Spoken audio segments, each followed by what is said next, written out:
modo que o astrágalo localízase no tarso. No ser humano podemos atopalo na parte traseira do pé ou talón. Este é curto, ten forma cúbica, irregular e con 6 caras. Orixe. Igual que outras palabras médicas, procede do latín calcáneo.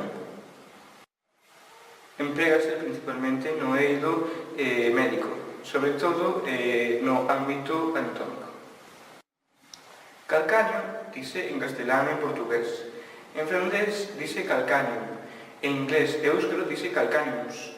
E en catalán dice calcani.